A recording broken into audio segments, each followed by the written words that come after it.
Hello guys, good morning. Welcome to my vlog. For today's video, ayan, nandito ako sa Metro Surigao Shopping Center Supermarket. Ayan, sa first floor. Ikutin natin ang supermarket ng Metro Surigao, guys. Kung saan may mga memories ako dito dahil dito ako nag-work within 10 years mahigit.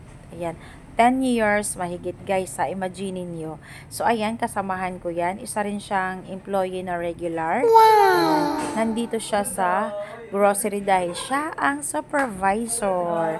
O, diba? Ikutin natin guys ang grocery. First time ko makapag-vlog dito.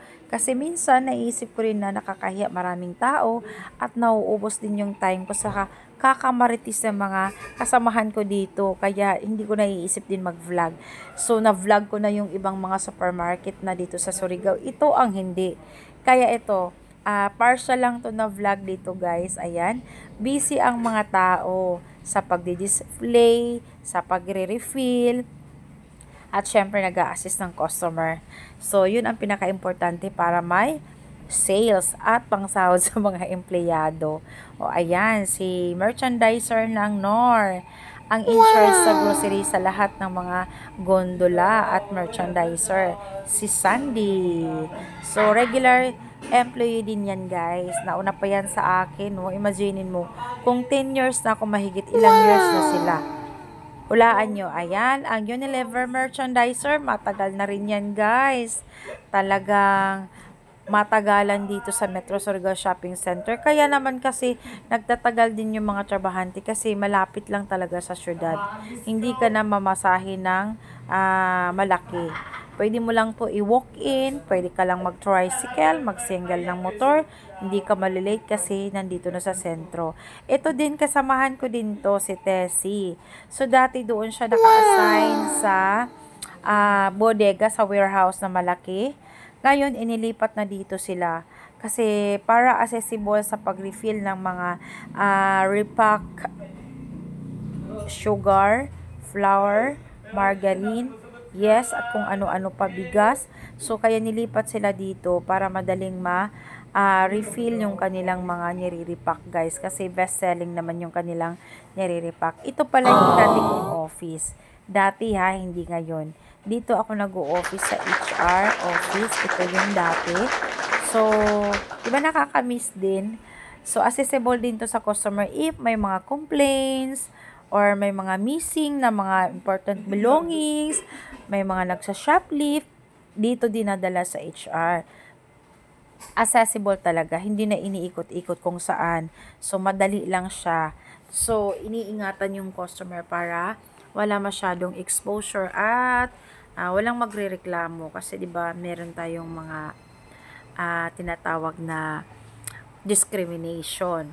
So, dito dinadala yung may magrereklamo sa pricing or kung ano-ano pa dito sa aking office before ha.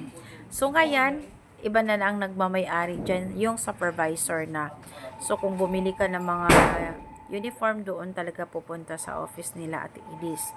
Dyan din yung computer for pricing, mag-i-input, at yung paging area. Dyan din guys.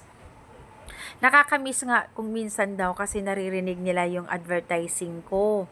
O pinapa-airing nila guys. So, hindi ko minsan siya naabutan na naririnig ko.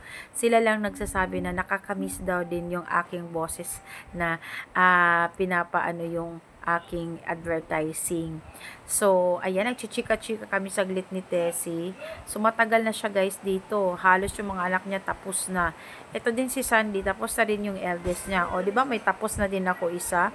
So, nandito pa rin sila guys, nagwo-work. Sana all nagwo-work, ano. So, ganyan naman talaga ang buhay. Kanya-kanya naman yan, kinalalagyan. Kung gusto mo tagal, it's up to you. Kung gusto mo rin mag-resign, it's up to you. Kung gusto mo ng tahimik na buhay, kasama yung family mo, magsarili ka ng business, it's up to you pa din. But, always friends pa rin, di ba?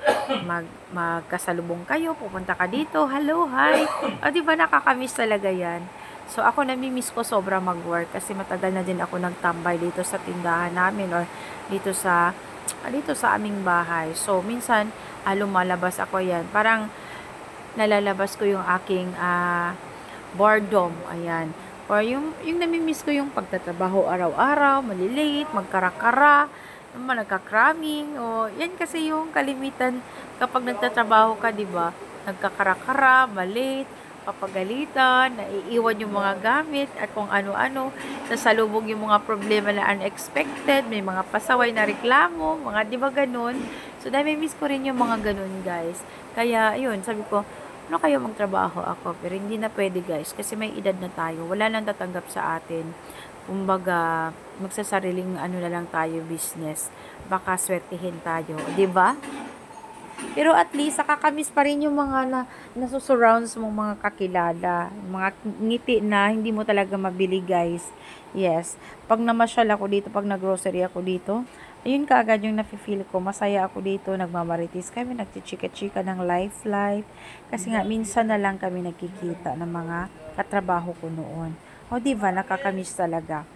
So, ayan, kung gusto nyo guys mag-grocery, dito lang sa within the city, along the heart of the city of Surigao, yan, malapit lang and one-stop shop. Visit mo lang ang Metro Surigao Shopping Center. Affordable yung mga prices nila.